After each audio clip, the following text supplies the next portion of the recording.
brevemente, em que eu disse que iríamos aprofundar um pouco mais, que é o Pulse Width Modulation, ou seja, de que forma é que nós conseguimos modular sinais em formato digital para o mundo real, e depois os conversores analógico para digital e digital para analógico, ou seja, quando lemos através de um sensor, lemos em determinadas ocasiões, lemos valores analógicos, precisamos de os converter para digitais, daí o conversor de analógico para digital, chamado ADC, Analog to Digital Converter, e depois, para os colocarmos no mundo real, ou seja, através dos nossos atuadores, precisamos do digital para analógico, da DAC, ou seja, do nosso Digital to Analog Converter, isto em inglês, ou conversor digital para analógico em português. E serão esses os assuntos que vamos abordar hoje na aula teórica. Sensor versus atuador, ou seja, a definição e onde é que eles são aplicados, o PWM, o Pulse Width Modulation, também vos vou mostrar, olhando para um Arduino, quais é que são as portas em que vocês conseguem aplicar o Pulse Width Modulation, à semelhança das interrupções, se vocês se lembram desta primeira ficha, ou desta segunda ficha, digo, ou se ainda não chegaram lá, vão chegar nesta próxima aula, vocês têm que programar uma interrupção e existem portas exclusivas para as interrupções, ou seja, onde vocês, se programarem no vosso código uma interrupção, só vai funcionar se vocês ligarem depois o vosso pin que vocês querem interromper, digamos, só funciona se ligarem na porta 2 e 3 do Arduino, e com o Pulse Width Modulation, que é onde vocês vão emitir os tais sinais modulados, vocês só o conseguem fazer em determinadas portas do vosso Arduino, e elas até são bastante visíveis. Se vocês olharem para o Arduino, tem lá um til ao pé de determinadas portas, que são essas que indicam onde é que é possível fazer o Pulse Width Modulation, o PWM. Então vamos olhar para a definição dele e onde e como é que é aplicado, e depois os conversores de analógico para digital e digital para analógico. Vamos olhar para coisas como resolução, quantificação, e depois vou-vos dar assim um bocadinho uma visão geral mais pormenorizada, sem ser muito detalhada, mas mais pormenorizada da parte de discretização, o que é frequência de amostragem, e com base na frequência de amostragem, se for mal definida, que fenómenos é que podem acontecer, que no caso é o equalizing. Ora bem, posto isto, comecemos então com a parte do transdutor, e o que é um transdutor? Acaba por ser um dispositivo que vai transformar um tipo de energia noutro tipo de energia. O que é isto? Ou seja, nós podemos ter vários tipos de energia, podem ser mecânica, luminosa, sonora, elétrica, térmica e muitas mais. E eles vão ser utilizados para transpor o sinal para um formato que permita otimizar a sua transferência, ou seja, transporte, armazenamento e interpretação. Isto traduzido em termos práticos, o que é? Olhamos aqui para, por exemplo, um microfone. O que é que nós temos? Cada vez que nós falamos, estamos a emitir ondas sonoras, não é? Elas vêm moduladas, obviamente, mas são ondas sonoras que estão a entrar no microfone, e dependendo, alguns têm umas membranas, outros têm uns indutores, em que esta onda sonora a entrar aqui dentro, o que vai fazer vai gerar uma onda elétrica. Ou seja, esta onda elétrica é o que vai ser gerado, no fundo, que é aquilo que nós vamos conseguir ler os nossos sinais. Ou seja, acabamos por ter uma onda sonora que vai ser convertida numa onda elétrica. E num altifalante é o inverso, ou seja, a nossa entrada acaba por ser uma onda elétrica e o que vamos emitir para fora vão ser as ondas sonoras. É óbvio que existe aqui muitos processos, obviamente, aqui para além destes, mas o importante de perceber aqui no transdutor é que nós acabamos por ter um tipo de energia, que acabam por ser as ondas sonoras, que vão ser convertidas em sinais elétricos. Ou, por outro lado, se olharmos para um altifalante, na mesma um transdutor, temos os sinais de entrada que acabam por ser uma onda elétrica e que vai ser convertida numa onda sonora, que é, no fundo, tudo isto que nos está a acontecer aqui no Zoom, não é? Eu estou a emitir uma onda sonora, o meu microfone está a captar esta onda sonora, converte em sinal elétrico, envia para dentro do computador, é trabalhado, estas ondas elétricas são trabalhadas, são enviadas, obviamente, para vocês, e que são convertidas depois em sinal sonoro através dos vossos fones ou do vosso altifalante do vosso computador. E este processo é o que acaba por acontecer aqui. Obviamente que associado a tudo isto, como vocês viram, tinha um microfone e tinha um altifalante, ou seja, temos um sensor e temos um atuador. O sensor acaba por ser o dispositivo de entrada que tem o transdutor e que permite adquirir a informação. O exemplo que nós vimos anteriormente era com o microfone, mas temos interruptores, temos detector de luz, alguns até vocês vão utilizar provavelmente na vossa próxima ficha, ou movimento, etc.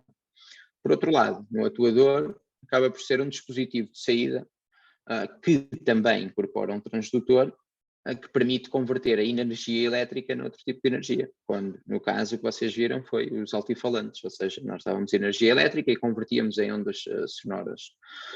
E temos aqui exemplos, para além dos altifalantes, temos aquecedores, motores, ar-condicionados, etc, ok? Temos uma quantidade de aplicações, mas como vocês veem, aqui existe quase um loop, não é? Que está aqui associado, que acaba por ser o loop de processamento, ou seja, nós temos o mundo real, eu posso vos dar este exemplo e é muito fácil de dar, e vamos imaginar em que aqui este nosso sensor é um sensor de temperatura e este nosso atuador acaba por ser um ar-condicionado. Eu estou na minha sala, estou a medir a temperatura que está aqui no mundo real, não é? A temperatura ambiente, e se eu quiser, vou medindo a temperatura, vejo a temperatura que está, ela vem para aqui para o meu sistema computacional, ou seja, a minha energia elétrica acaba por estar aqui, as minhas tensões acabam por estar aqui no meu sistema computacional e em função do que eu programar, eu vou dar ordens ao meu ar-condicionado para atuar, ou seja, está muito quente, ligo o ar-condicionado, arrefece um pouco, o mundo real, que é o meu ambiente, acaba por arrefecer um bocado, eu vou lendo a temperatura até chegar, obviamente, àquilo que eu quero, não é? Uma constante, no fundo, do ambiente que eu quero monitorizar. E isto acaba por ser o loop do processamento, ou seja, nós muitas vezes, ou melhor, todos os sistemas que nós normalmente vemos acabam por funcionar desta forma, nós nem damos conta, mas isto está tudo, obviamente, está tudo interligado e daí o loop. Olhando com um bocadinho de mais detalhe para todos estes processos, nós acabamos por ter o nosso mundo real, não é? Que está a ser medido, temos o nosso transdutor para medir o que quisermos, ou seja, temos, por exemplo, se tivermos as ondas sonoras, não é? Vamos ter o nosso microfone para medir, obviamente, esses sinais elétricos, em que vamos ter aqui os nossos sinais passam por o quê? Por uma ADC, ou seja, eles são sinais analógicos. Se vocês imaginarem uma onda sonora, o que é que acaba por ser? Se seguirem o meu rato, acaba por ser alguma coisa deste estilo, ou seja, se vocês olharem depois para isto e se tentarem discretizar, ou seja, se tentarem pegar em pontos independentes da onda, o que vocês vão ter são várias tensões ao longo do tempo, não é? E no fundo é isso que o nosso ADC faz, converte analógico para digital, ou seja, é tal discretização que eu vos disse, é uma onda que vem aqui assim, não é? Ele passa por este conversor analógico para digital e converte os nossos sinais para digitais, ou seja, toda esta minha onda sonora que vocês estão a ouvir, no fundo, acaba por se conseguir discretizar em termos de valores de tensão, que nós vamos ter aqui no microcontrolador e podemos trabalhá-los da maneira que nós quisermos, em digital, e depois convertemos digital para analógico para o nosso atuador, ou seja, para o nosso altifalante e por aí fora. E tudo isto que vocês veem aqui são diferentes exemplos que nós podemos ter do que nós queremos medir e onde é que o medimos, digamos, com que tipo de sensores é que nós o medimos ou com que tipo de atuadores é que nós emitimos. Em que, no fundo, atuadores, vocês têm uma quantidade deles diferentes, nós vamos trabalhar com alguns ao longo desta cadeira, provavelmente aprofundaremos muito mais em sistemas embebidos, como é óbvio, na cadeira de sistemas embebidos, mas aqui em arquitetura de computadores acabamos por ter mais, pelo menos, um contacto inicial com muitos dos sensores e com muitos dos atuadores com que podemos trabalhar. Depois existe toda esta parte que é importante de vocês perceberem como é que funciona, não é? Não basta só vocês terem, ok, tenho aqui o sensor de temperatura e vou ler a minha temperatura. Interessa perceber como é que tudo isto funciona, ou seja, eu estou a ler um sinal analógico e vou ter que o converter para digital, porque nós sabemos perfeitamente que o nosso microcontrolador só trabalha com bits, não é? Com uns e com zeros, e tudo isso é digital, não é? Pronto, e depois precisamos de converter novamente para analógico para podermos converter para alguma coisa que se faça sentir, digamos. Isto leva-nos também um pouco para o PWM, que é, já vos falei anteriormente, que é uma modulação de comprimento de pulso, isto traduzido obviamente à letra, que é o Pulse Width Modulation. No fundo, é uma técnica digital que permite obter resultados analógicos a partir de meios digitais. Já vamos ver isto com mais detalhe. Eles são utilizados muito mesmo para controlo de potência digital, através de uma onda quadrada, como vocês veem aqui, ou seja, vai ser um sinal que vai alternar entre ligado e desligado, on-off a um determinado ritmo. Vocês, no fundo, se olharem para um LED, o que vocês fizeram com aquele controlo digital, não é? O acender e o apagar, ou seja, o digital write, high e low, o que vocês acabam por fazer é, vocês, esta onda acabavam por haver ou tudo em baixo ou tudo acima, não é? É aquilo que vocês conseguem fazer. Com o PWM, o que vocês conseguem fazer é alternar entre o ligar e o desligar, e alternar em termos de comprimento do pulso, ou seja, este período que vocês veem aqui, ou melhor, este duty que vocês veem aqui, o período é sempre igual, de uma onda, obviamente, este duty que vocês veem aqui, vocês podem variá-lo, ou seja, ele pode diminuir ou pode aumentar. E o que é que isto quer dizer? Quer dizer que vocês vão ligar um LED, por exemplo, até um determinado ponto, ou vão desligá-lo totalmente, ou seja, vão aumentar, se imaginarmos num LED, vão aumentar o brilho até ao máximo, ou vão diminuindo o brilho até ao mínimo, até apagar o LED. É isso que, traduzido praticamente, é isso que isto quer dizer. Então o PWM caracteriza-se pelo período fundamental, que é isto que vocês veem aqui, não é? É o período de uma onda, e o período em que ele está ligado, ou seja, o período on, que se chama o duty cycle, no fundo, é o tempo em que vem este período aqui ligado. Se o reduzirem, ele vai diminuir, e se o aumentarem, desculpem, ele aumenta. Ora bem, olhando para isto, mais uma vez, em termos práticos, e olhando para aquilo que nós conhecemos do Arduino, ou que vamos aprender, nós podemos fazer esta tal variação do comprimento de pulso, ou seja, do duty cycle, e ele varia entre 0 e 100%, ou seja, nós podemos variar isto entre 0 e 100%. Conforme eu vos disse, tentem imaginar isto sempre ligado a um LED, em que vocês controlam um LED para o brilho mínimo e para o brilho máximo, o chamado dimmer, ou o que é que vocês às vezes veem, aqueles reguladores de luzes com uma rodinha, e vocês aumentam e diminuem o brilho de uma luz. E isto é feito através disso, é um PWM que está a atuar diretamente.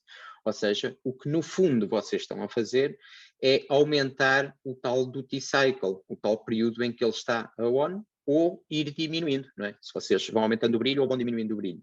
E vocês podem aumentar 0, 25%, 50%, 75%, o que quiserem, 0, 1, 2, 3, 4, 5, até 100%, vocês conseguem discretizar isto, ou seja, ao mínimo possível que vocês queiram. E um exemplo prático, se vocês quiserem olhar, e mantendo sempre o exemplo do LED na cabeça, um exemplo prático, em vez de vocês fazerem o digital write, vocês no Arduino passam a fazer o comando analog write. E em que pino do Arduino é que vocês conseguem fazer isto? Naqueles que têm util perto da porta deles. Ou seja, se vocês olharem para um Arduino, mesmo abrindo o Tinkercad, vocês conseguem ver que existem determinadas portas, e depois nós praticamente vamos abordar um pouco mais isto, mas é bom que fiquem já com essa ideia, existem determinadas portas que nos permitem fazer este analog write. Por exemplo, posso-vos dizer que se vocês tentassem fazer um analog write na porta 13, naquele primeiro exercício que vocês tinham feito, ele não iria funcionar, o analog write não iria funcionar, ou seja, se vocês fossem aumentando este valor que aqui está dentro, até um determinado máximo, que eu já vos explico, mas se vocês fossem aumentando este analog write, vocês não iriam ver nada, não iriam ver o aumento do tal brilho. Porquê? Porque esta porta 13 do Arduino não vos possibilita fazer o PWM. Por exemplo, a porta 9 já vos possibilitaria fazer o PWM. Depois vocês, com mais cuidado, olham para o Arduino e a seguir eu acho que tenho um exemplo prático em que dá para ver quais são as portas que permitem fazer o PWM no Arduino.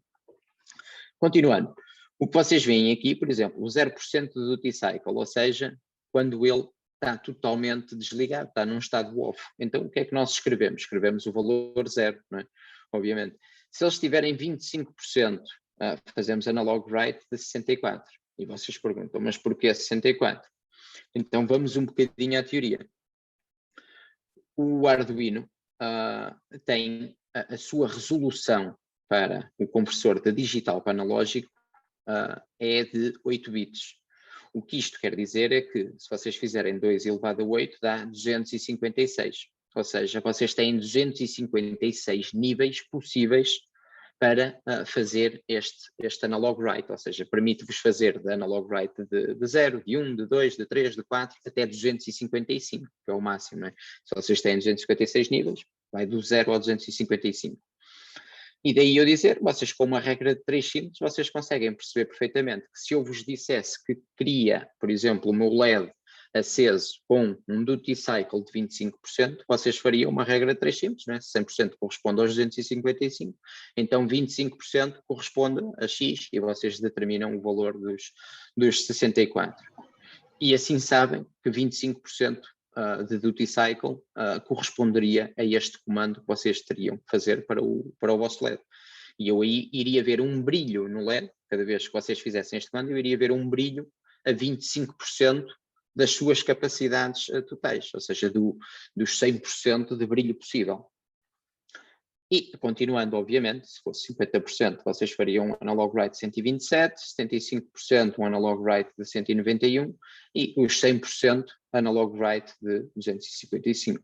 É fácil de imaginar que se vocês fizessem analog write de, por exemplo, faziam um ciclo for em que iriam aumentando este valor até ao máximo e depois diminuiriam, o que vocês iriam ver era o brilho do LED a ir aumentando até ao máximo e depois quando chegasse ao máximo iriam ver o brilho do LED a diminuir até ao mínimo.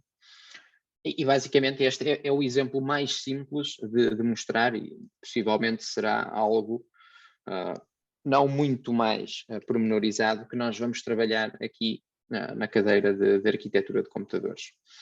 É óbvio que isto é muito bom para fazer uma quantidade de controlos diferentes, seja controlos de motores, é bastante utilizado em controlos de motores e muitas mais aplicações.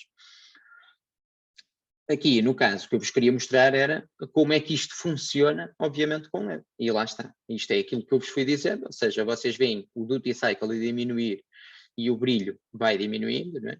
À medida que aumentam este duty cycle, que é este tempo on da onda, o que vocês veem é o brilho a ir aumentando até ao máximo do LED. Basicamente, se vocês quiserem imaginar este sistema, por exemplo, ou quiserem imaginar um LED RGB, não é? O LED RGB funciona como? Vocês dão-lhe dá vários valores de forma a acender com a cor que vocês queiram. Ou seja, se fosse um LED vermelho, vocês numa determinada posição dariam um valor de 255 e nas outras o valor de 0.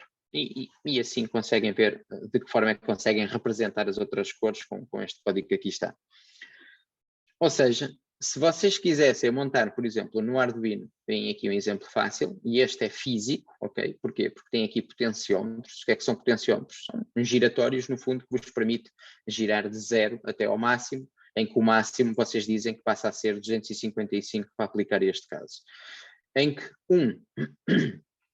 um dos potenciómetros está ligado, por exemplo, ao R, o outro está ligado ao B do Blue e o outro está ligado ao G do Green, e depois temos a massa, não é, do nosso RGB, que está ligado ao nosso ground.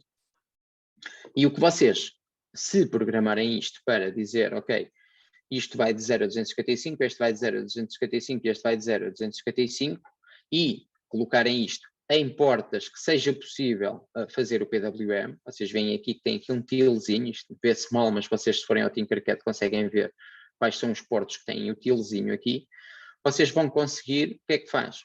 Cada vez que rodarem isto, vocês estão a fazer analog write do valor que estão a ler aqui. Não é? E se fizerem este analog write do valor que estão a ler aqui, à medida que vocês estão a variar este valor, vocês acabam por conseguir produzir isto que vocês veem aqui. Ou seja, eu estou a mexer num potenciómetro para rodá-lo até 0 e o que estou a verificar estou a mexer nas cores, ou seja, estou a mexer no código das cores do LED RGB e com isso estou a alterar a cor do meu RGB. Portanto, isto obviamente é um exemplo muito simples. De que forma é que nós poderíamos fazer isto?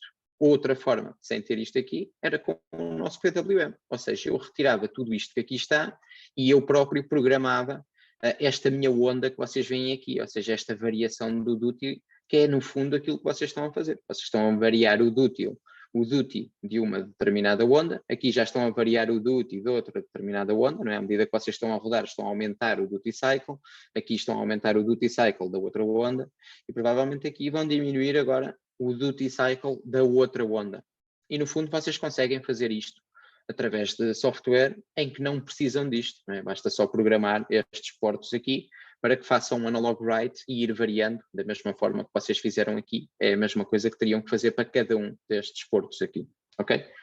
Ficou claro para vocês como é que é o funcionamento de um PWM? Se eu vos pedisse para implementar, obviamente com mais algum cuidado, mas se eu vos pedisse para implementar, por exemplo, algo semelhante a isto que vocês veem aqui, já seriam capazes de o fazer? Acho que sim. Ok, pronto, é importante, porque possivelmente eu às vezes em exames gosto de vos dar exercícios práticos e um deles que eu gosto às vezes de perguntar é de que forma é que vocês conseguem fazer este PWM, seja aplicado aqui a um LED ou seja aplicado a outro tipo de aplicação, mas basicamente, no fundo, vocês conseguem imaginar que se fizerem um ciclo for em que estão a aumentar um contador de 1 a 1 e esse contador acaba por ser o valor que vocês querem colocar no vosso analog write, o que vocês conseguem verificar é exatamente isto, ou seja, à medida que eu vou aumentando até ao máximo, estou a aumentar o brilho, à medida que vou diminuindo o brilho. Pronto, bastante simples. Como eu disse, o PWM é utilizado numa grande quantidade de aplicações diferentes, que nós não vamos abordar muito aqui, mas é importante que vocês também tenham conhecimento, obviamente, que é no controlo de motores e motores DC. No fundo, vocês, para controlarem motores, isto em sistemas um bocadinho mais evoluídos, é bastante utilizado o PWM. Não só em motores, como possivelmente até informação muito facilmente ligada a satélites e tudo mais. Trabalha-se muitas vezes com PWMs e no final da aula eu tenho alguns slides de exemplo disso, mas aqui o exemplo mais prático acaba por ser ligado ao motor, em que existem duas formas, obviamente, de controlarem a velocidade de rotação de um motor. Uma delas é analógica, ou seja, com recurso a um divisor de tensão, ou seja, com um potenciómetro, que foi basicamente aquilo que vimos anteriormente. Nós temos um potenciómetro que vai regular, ou seja, vai dividir a nossa tensão e com estas divisões de tensão nós controlamos a velocidade do motor. Em termos digitais, recorremos então ao PWM, que se variarmos o nosso duty cycle, o que nós fazemos é acabamos por variar a velocidade do motor, se assim estiver programado, obviamente. E aqui é um pouco diferente, obviamente, isto já acaba por ser com períodos, ou seja, períodos fixos com o mesmo duty cycle e períodos fixos com duty cycles a variarem, mas dentro de um determinado período, ou seja, há pouco o que nós víamos era o duty a variar, depois vinha o outro aumentava, depois vinha o outro aumentava e por aí fora. Aqui o que vemos é, ok, este é mais curto do que este, mas tem um determinado período e tudo isto tem a ver com o tempo que nós queremos do motor, por exemplo, a funcionar à mesma velocidade, mas depois queremos aumentá-la, mas também com um determinado tempo. Obviamente que se vocês trabalharem depois nisto, claro que vão abordar com outro tipo de profundidade estes conceitos, mas é importante que vocês saibam que isto pode ser utilizado em muitos sistemas e sistemas bastante diferentes uns dos outros. Bom, tudo isto que eu disse para trás está sempre associado, obviamente, a coisas como conversões de analógico para digital, digital para analógico, e como eu disse, é importante nós conhecermos como é que lemos os sinais, como é que eles nos chegam, como é que chegam ao microcontrolador, como é que eles são trabalhados e como é que eles são enviados para o atuador e o que é que precisamos de fazer. Obviamente, e mais uma vez digo, tudo isto carece de muito mais análise e muito mais aprofundada, mas, no entanto, acho que é bastante importante que vocês tenham noção, pelo menos, desta fase inicial de como é que são entendidos os sinais pelos nossos conversores e pelo nosso microcontrolador. Então, se nós imaginarmos a nossa onda sonora, por exemplo, que é um sinal analógico, ele tem que passar por um conversor analógico para digital, como já vimos, vai ao nosso microcontrolador, é trabalhado dentro do microcontrolador, depois o microcontrolador passa os sinais por um conversor digital para analógico. Muitas das vezes isto nem conhecemos, mas é necessário, obviamente, para que depois nós consigamos transmitir o nosso sinal analógico novamente para através do nosso atuador. E olhando para isto, e quando nós recebemos o sinal analógico, conseguimos ver que isto é um sinal contínuo no tempo e em amplitude, obviamente.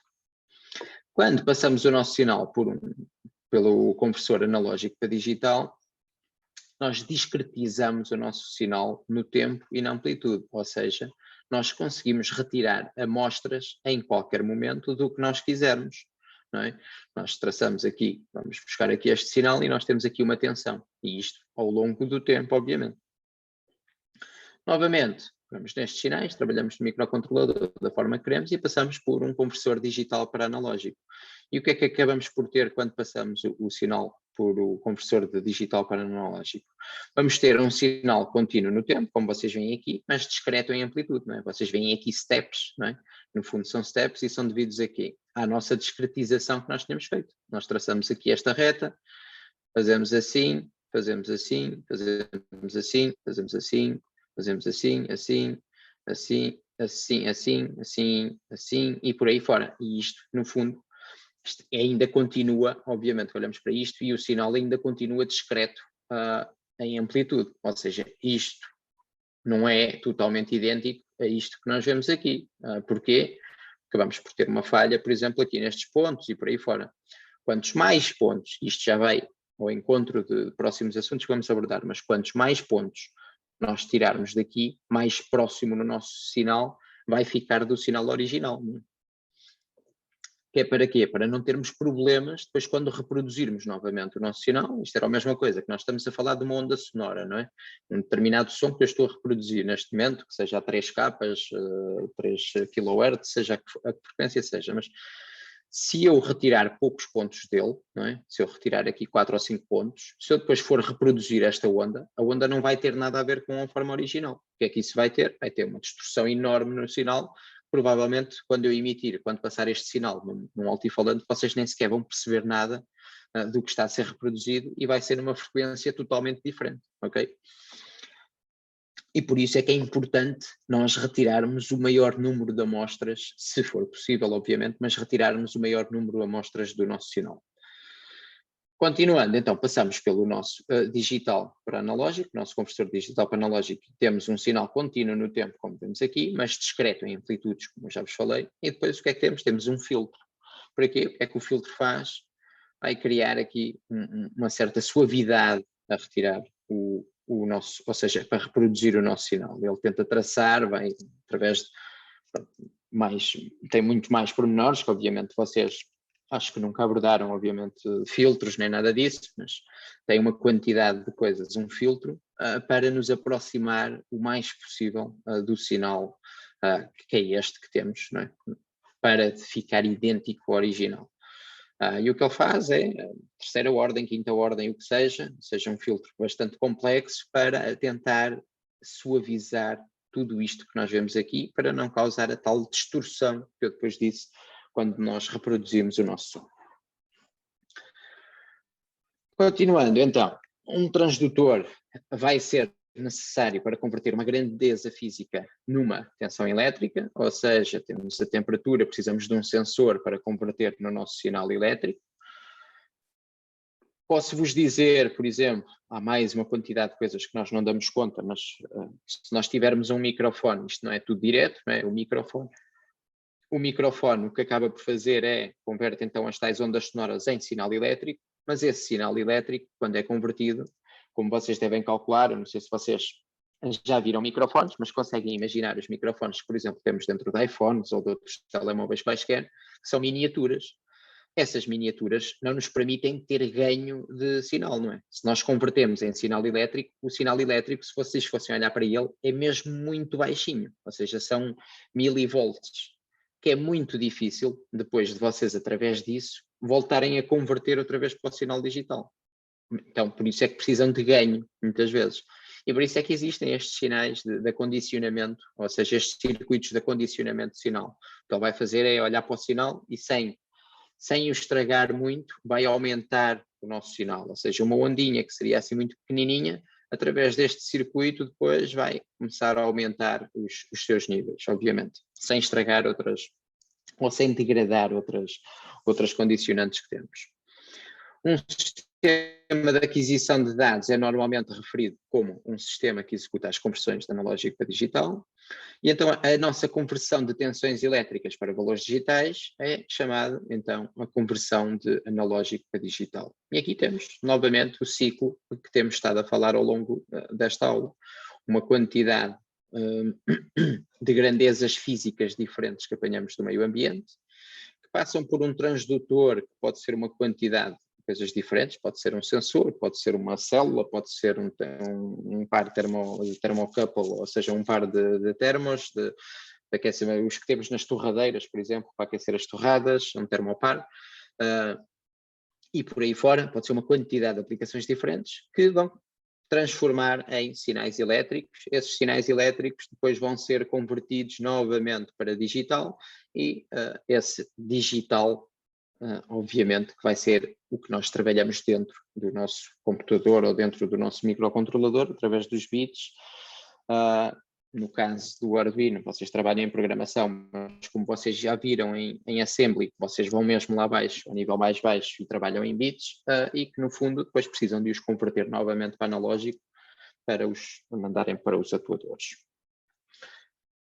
Dentro de um conversor de analógico para digital, existe uma quantidade de fatores bastante importantes e, no caso, um deles é a resolução. E a resolução está associada aos bits que o vosso conversor tem. No caso do Arduino, se olharmos para uma ADC, temos 10 bits, o que significa que conseguimos ter 1023 níveis.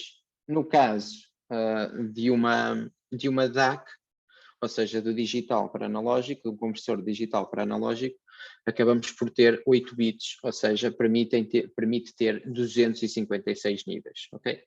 Existe possibilidade, obviamente, dentro do Arduino, assim, fortemente, de vocês programarem aquilo e tentarem modificar estas configurações,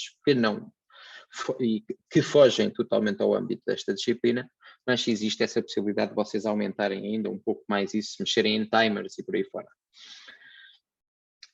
A resolução, então, de um conversor é dada pelo quê? Pelo VDD a dividir por 2 elevado a n.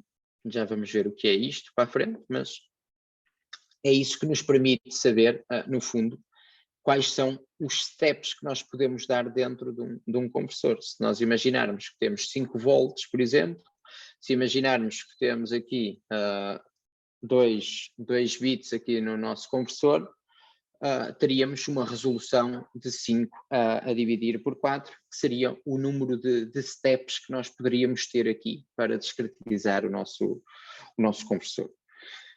Um conversor analógico para digital apresenta sempre não linearidades, e era aqui a complexidade que eu vos disse que nunca vamos abordá-la aqui, porque isto é mesmo bastante complexo, ou seja, isto na vida real nunca acontece.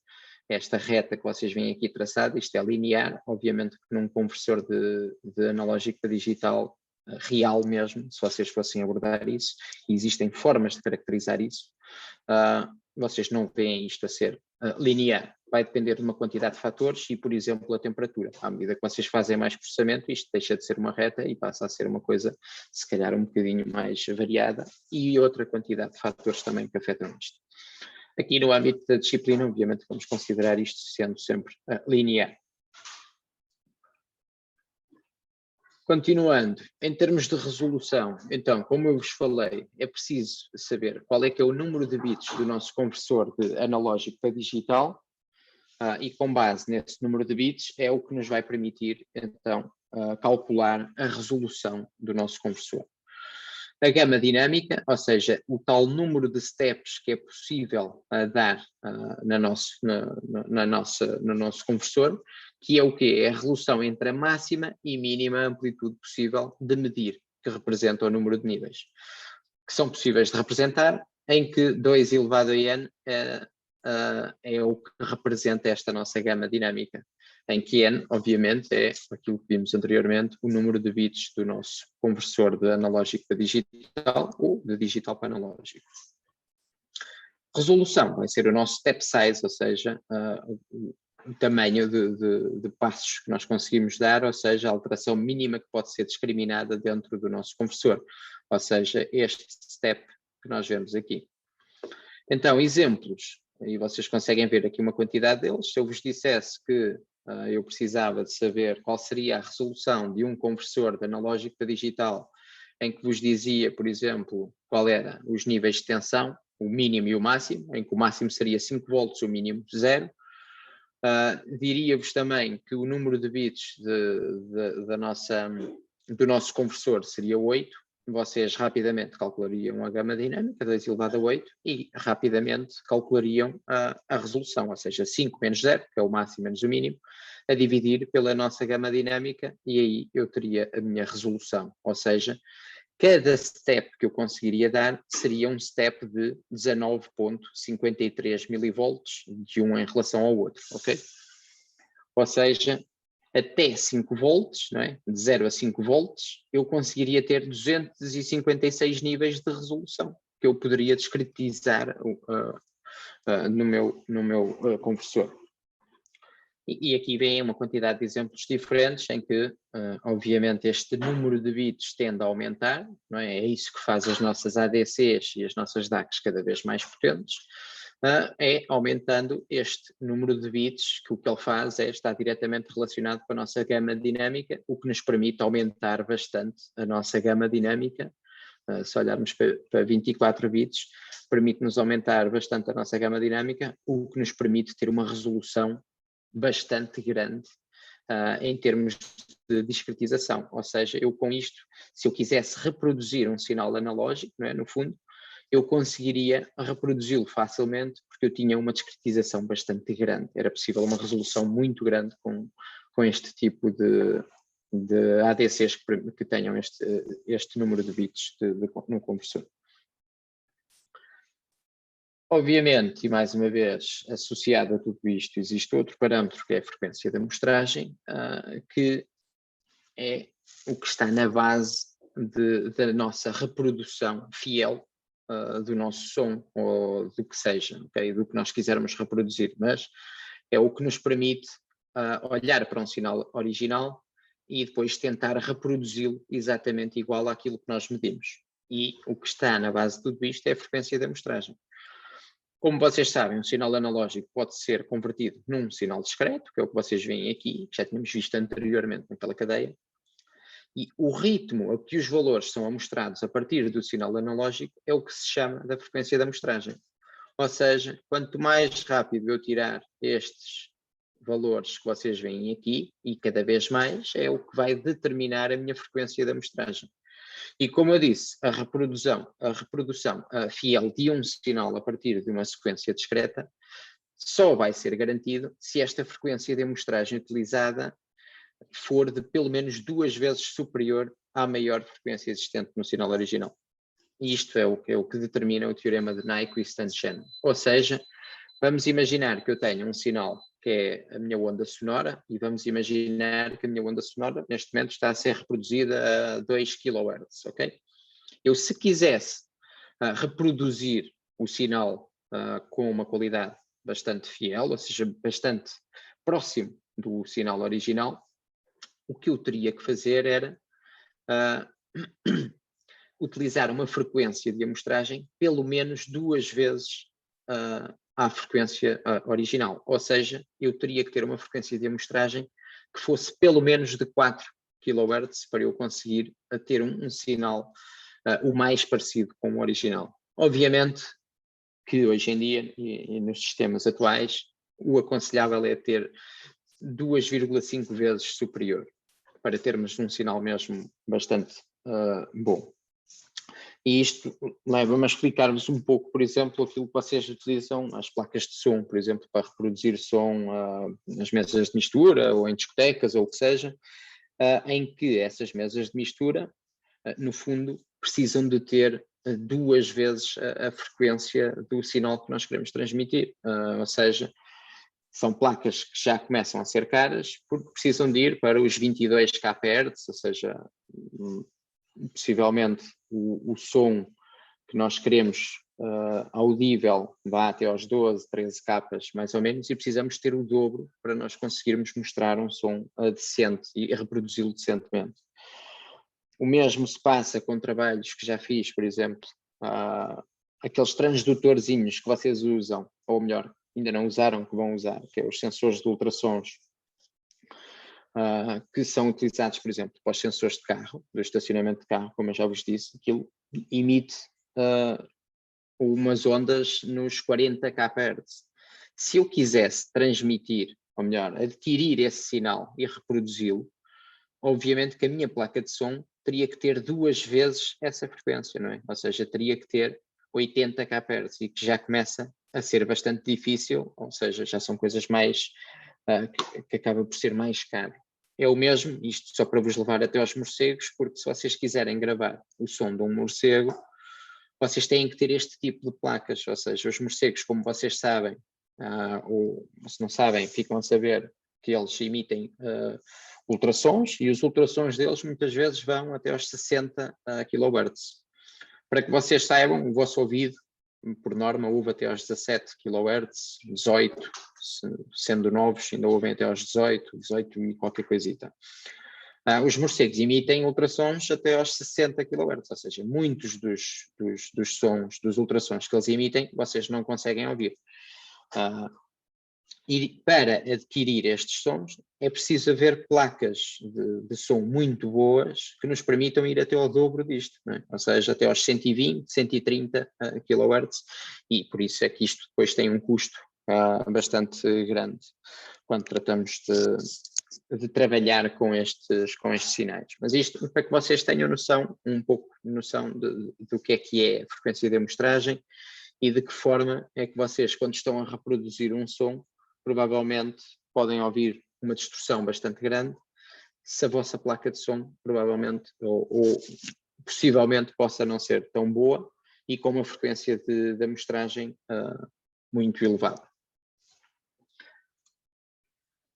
Ora bem, falei-vos no teorema da amostragem de Nyquist-Shannon, ou seja, este teorema é aquele que diz que a frequência de amostragem tem que ser 2 vezes superior ao sinal original. Ou seja, o som do morcego, por exemplo, 60 kHz, vocês teriam para o amostrar, teria que ser 120 kHz pelo menos, ou este som que eu estou a reproduzir, que seja reproduzido a 3 kHz, vocês teriam que ter uma frequência de amostragem 2 vezes superior a isto, ou seja, 6 kHz.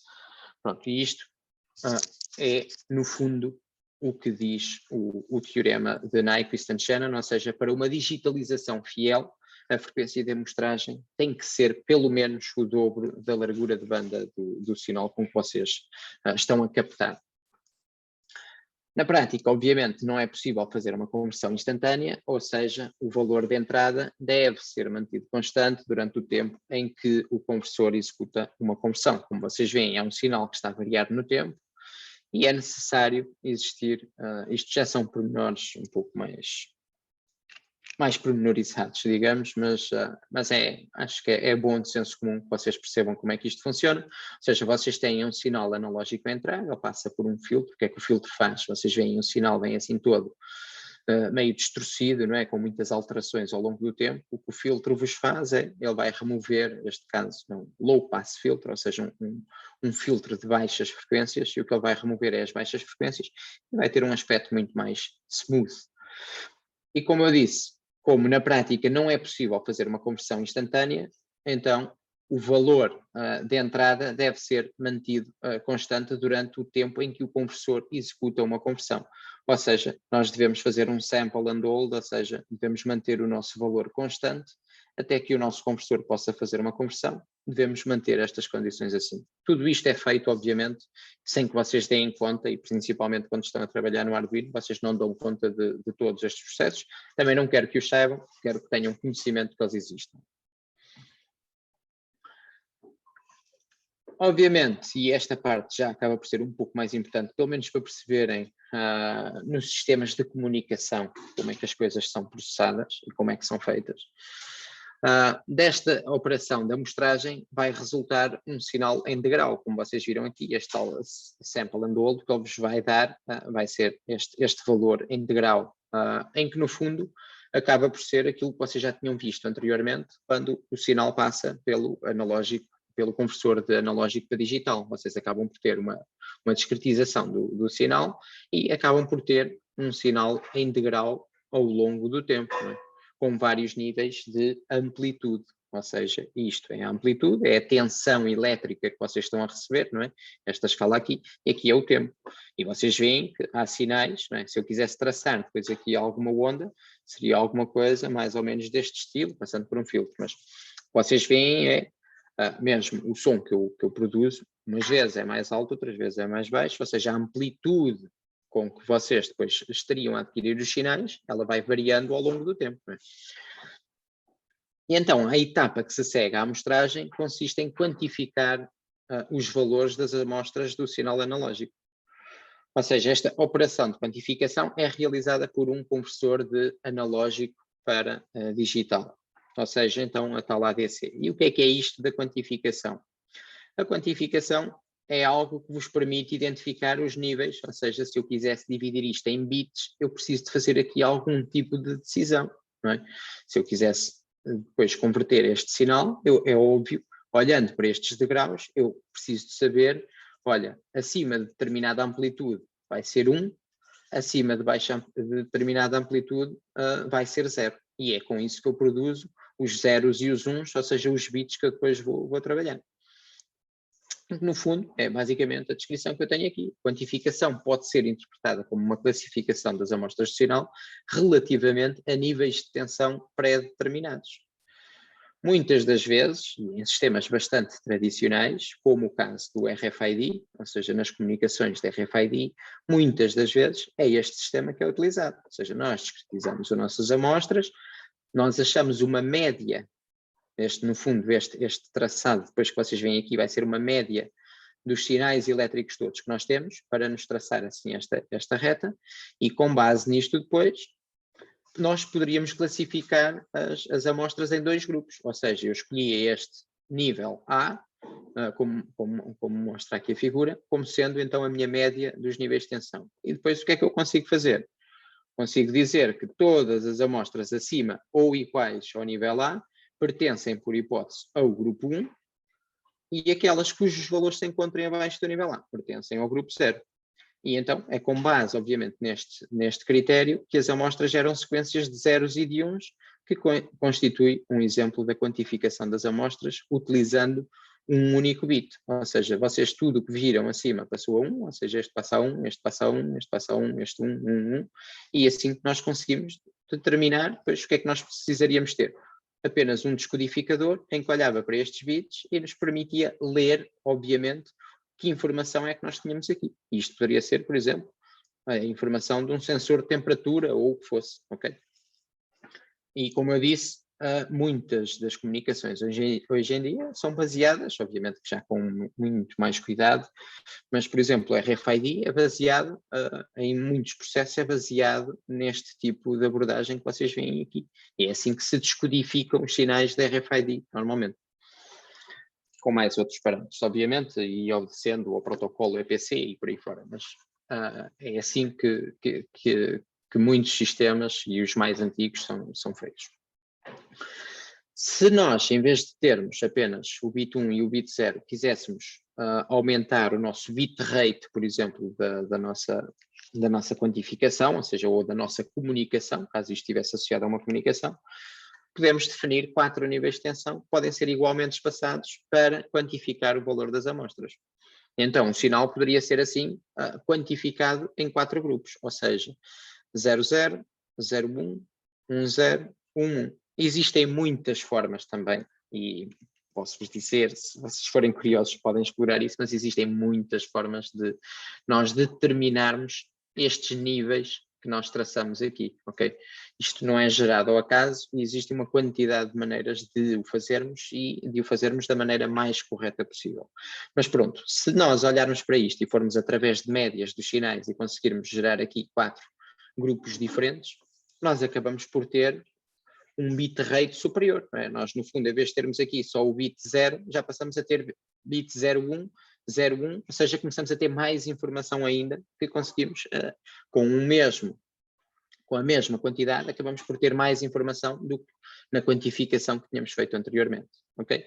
E isto tem tudo a ver com o número de bits que nós depois acabamos por ter no nosso conversor da ADC, e é isso que nos permite aumentar ou não a quantificação e a resolução. Obviamente, mais uma vez associado a tudo isto, ou seja, se nós depois formos comparar, nós fizemos esta nossa quantificação, ou seja, temos aqui os nossos degraus, não é?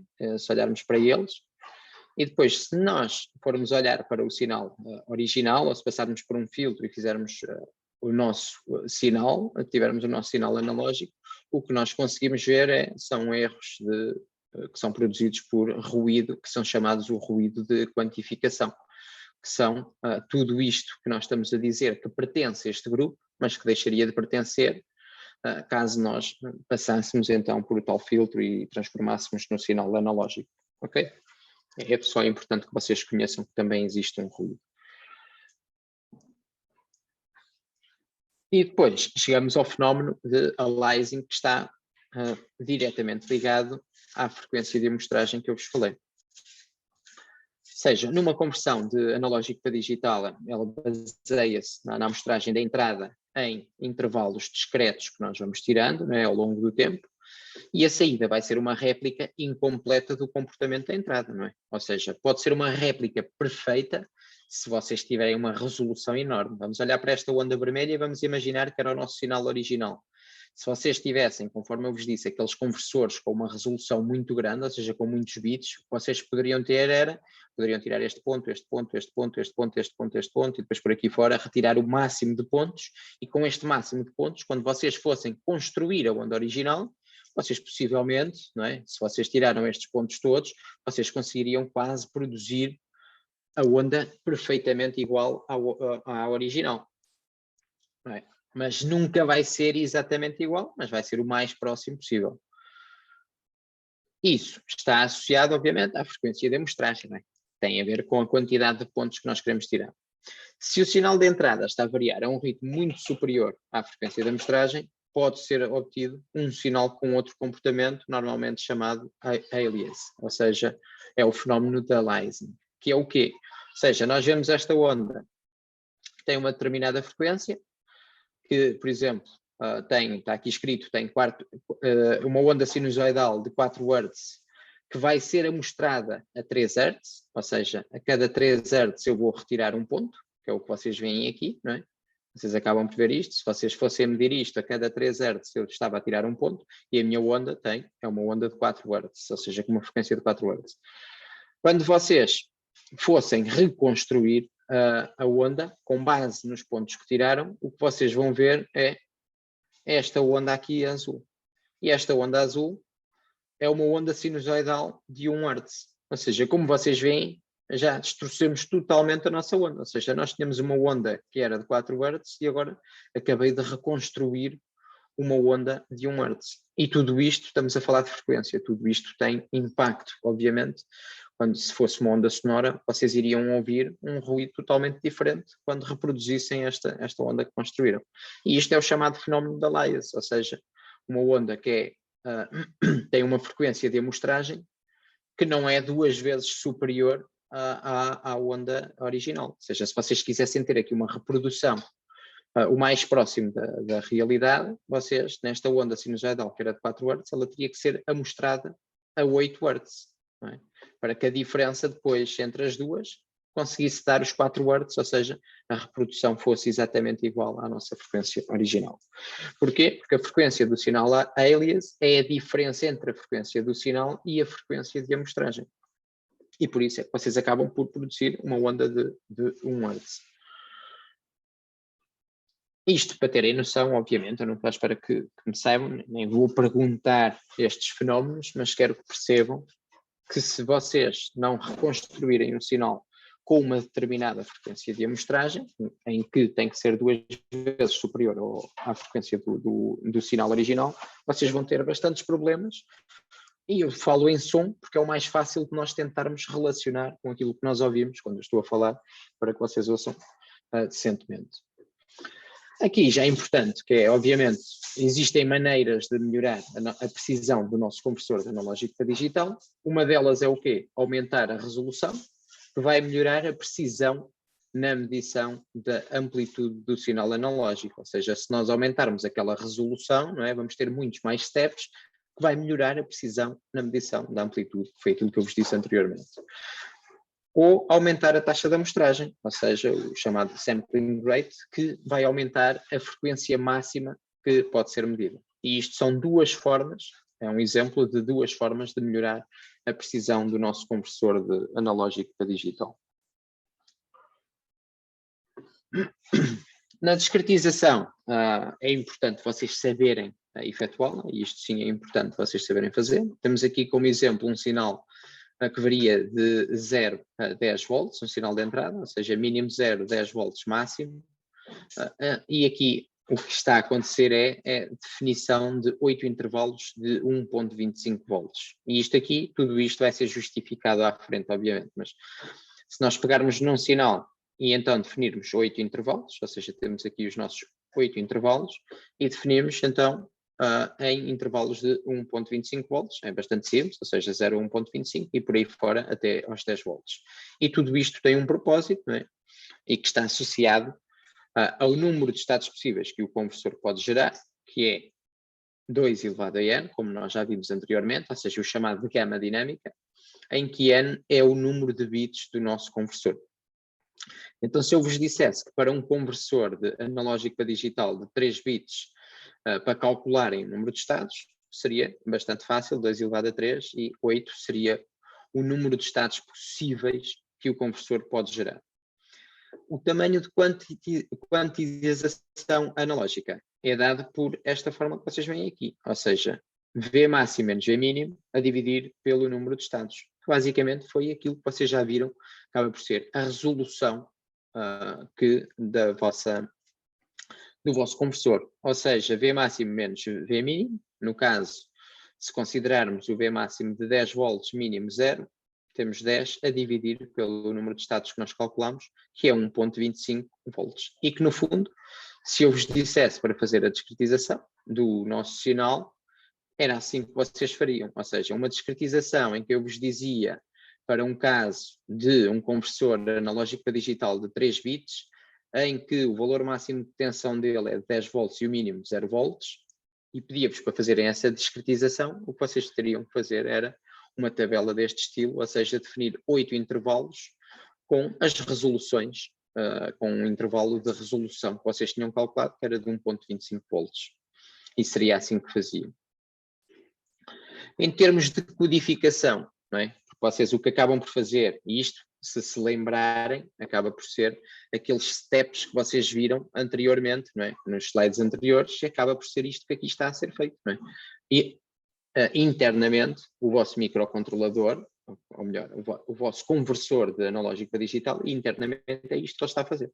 Faz a discretização e depois tem que fazer a codificação, que foi depois aquela parte que eu vos mostrei a posteriori, em que, no fundo, nos intervalos que nós temos definidos, o que ele tem que fazer é definir bits para esses intervalos, ou seja, no primeiro intervalo, 0 a 1.25, temos os bits 000, e por aí fora até 111, ok? Se nós olharmos para estes 3 bits, o que é que isto quer dizer? 2 elevado a 3 é 8, que era o número de estados que seria possíveis o nosso conversor gerar.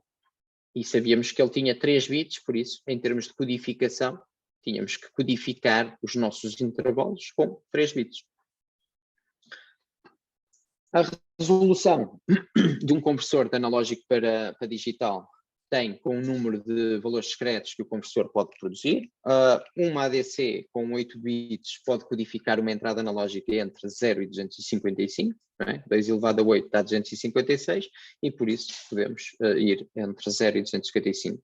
Relembro que no Arduino Uno, a ADC que vocês utilizam tem 10 bits, ou seja, sempre que vocês lerem um valor analógico, ou seja, vamos imaginar que vocês estão a ler, querem ver a luminosidade que vem do exterior. Tem lá um sensor de luminosidade e vocês leem esse valor analógico. Os valores que vocês podem conseguir ler no Arduino vão variar entre 0 e 1023, por causa da ADC que vocês têm, que tem 10 bits no conversor.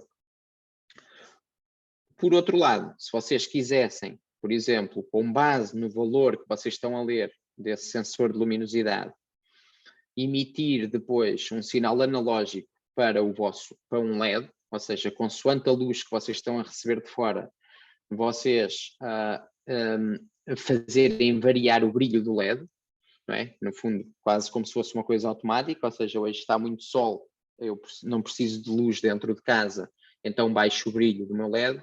Agora passou para a noite e o que eu quero é aumentar o brilho do meu LED.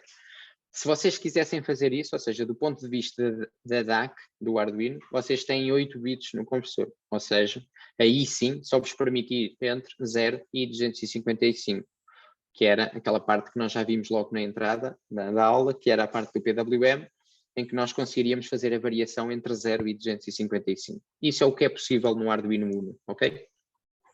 Recordem-se disso. A resolução da tensão de uma ADC tem com o tamanho de quantificação analógica que é, ou seja, é dada por esta forma como vocês viram, em que tem aqui o V de range, ou seja, da variação que vos permite, o máximo e o mínimo, a dividir por 2 elevado a n, em que este 2 elevado a n é a nossa gama dinâmica, como já vimos anteriormente. No exemplo anterior vimos que o Q, a quantificação analógica ou a resolução seria de 1.25 volts. Se usássemos um conversor de 2 bits, ou seja, passássemos de 3 bits para 2 bits, então a resolução seria menor, ou seja, seria 10 a dividir por 2 elevado a 2, que seria 2.5 volts, ou seja, já apenas iríamos ter 4 níveis diferentes aqui nesta discretização e teríamos, obviamente, 4 níveis diferentes, 00, 01, 10 e 11, para codificar o nosso sinal. Conforme eu vos disse, tudo isto está associado ao mundo atual e no mundo atual, seja por exemplo nas comunicações, se formos olhar para as comunicações 5G, em que vocês basicamente olham para aqui e no fundo vai ser isto que é o que se quer, não é? Ou seja, 5G vai subir na frequência, as antenas são mais pequenininhas, vamos ter muito mais módulos destes que são antenas, não é? Na nossa torre de comunicação, e o que se quer com o 5G é que as ligações sejam independentes para cada utilizador, ou seja, que consigam olhar e identificar onde é que está o utilizador e colocar toda a energia diretamente para um telemóvel, por exemplo, ou para um computador, ou o que seja. Como vocês sabem, estas torres não se movimentam sozinhas, não é? Ou seja, se eu quiser direcionar o feixe que vocês veem aqui, este é o feixe da energia que eu estou a mandar para o meu telemóvel, se eu quiser direcionar para aqui, esta torre não mexe nem a antena mexe. O que mexe tem de ser a forma como nós produzimos estes focos de energia que vocês veem aqui. Isto sim, tem que existir aqui alguma coisa digital que nos permita fazer rodar isto, mas sem que seja físico. E o que é que está na base de tudo isto? São as DACs e as ADCs. No fundo, as DACs para transmitir, ADCs para nós sabermos, ou seja, eu tenho aqui um dispositivo qualquer, ele precisa de adquirir alguma coisa para saber onde é que está o meu telefone, no fundo, ou seja, ele adquire, consegue localizá-lo, através da ADC ele adquire, localizam e então, através da DAC, depois vai ser permitido, ele permite identificar o sítio e direcionar o feixe para onde nós queremos. Obviamente que tudo isto tem aqui muita coisa associada, mas o que eu vos queria dizer, que é o que está na base de tudo isto, são as DACs e as ADCs, que depois passam por uma quantidade de eletrónica, que vos permite então fazer estas variações de feixe sem mexer a antena fisicamente. E isto, obviamente, que está na base de tudo, seja de comunicações 5G, seja comunicações de satélites e por aí fora. Conforme vocês veem aqui, isto é só um exemplo, vocês têm o vosso sinal em banda base, ou seja, o vosso sinal que está em bits, ele passa pela DAC, não é? Digital para analógico, é convertido de digital para analógico, passa por uma cadeia de radiofrequência para puxar os sinais, ou seja, da frequência mais baixa para uma frequência muito alta. E porquê muito alta? Porque as nossas antenas do futuro vão ser todas em frequências muito altas, e então é preciso existir estes blocos aqui que nos permitem passar a nossa frequência de baixinha para muito alta.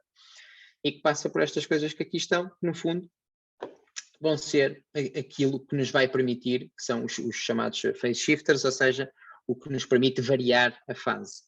E se nós variarmos estas fases, que é com base em quê? Nestes digitais para analógico, ou seja, uma onda que vem aqui que está a variar ao longo do tempo, vem para dentro de cada um deles, em função disso, se nós formos variando isto, o que nos permite é, ok, o feixe vem para aqui, a seguir eu vario mais uma vez aqui novamente a onda, e eu ativei este, eu vario novamente a onda e vai para este, e assim consecutivamente. E com isto tudo, sem mexer esta estrutura toda fisicamente, eu estou a variar, no fundo, para onde é que eu quero emitir o meu sinal.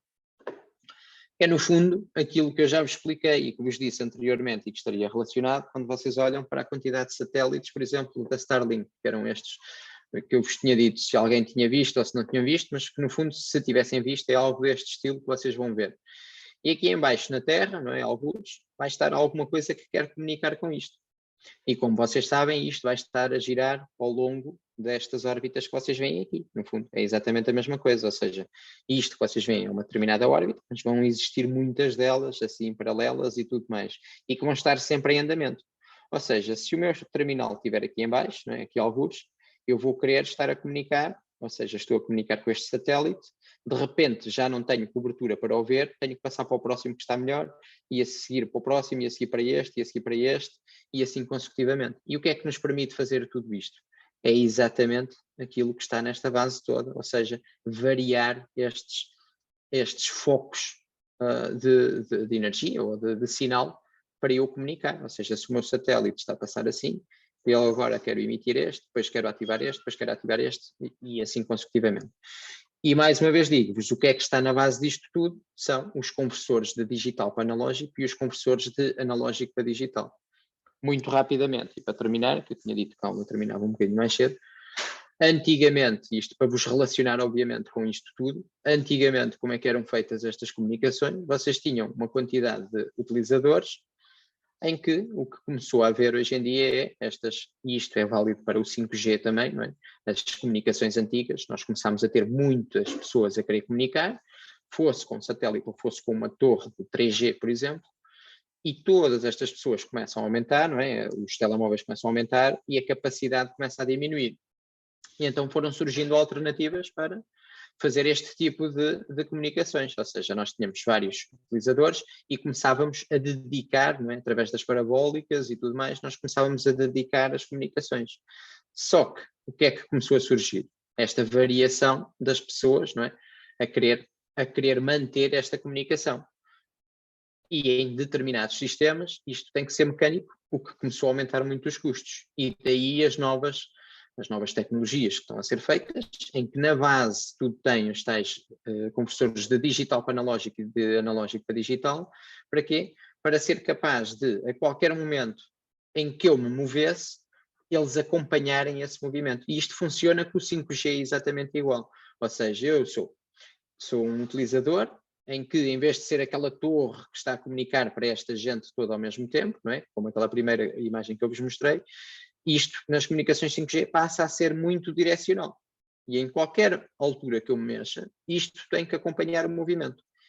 E isto só está a ser possível através dos conversores de digital para analógico e de analógico para digital, que têm o processamento todo aqui por trás, que me permite fazer esta variação que vocês veem aqui, ok? Esta variação é toda possível apenas e só com os conversores.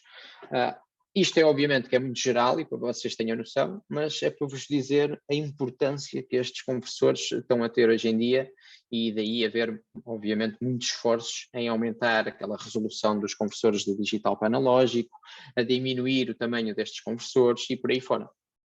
E vocês vão ter estes contactos, obviamente, não esta aula ainda, mas se calhar nas próximas aulas práticas vão ter contactos e eu queria que vocês percebessem como é que funcionam então estes conversores de analógico para digital. Por exemplo, quando vocês utilizam um sensor de luminosidade, como é que vocês leem esses valores através do sensor de luminosidade e depois como é que reproduzem em função do que leem, ou seja, aquele loop de processamento. Estamos a ler a luminosidade e agora eu vou querer atuar sobre uma luz que esteja dentro da minha casa, por exemplo. E basicamente é isso. Pessoal, alguma dúvida? Com isto eu termino hoje a aula 2, obviamente que terminou um bocadinho mais cedo do que aquilo como era esperado, mas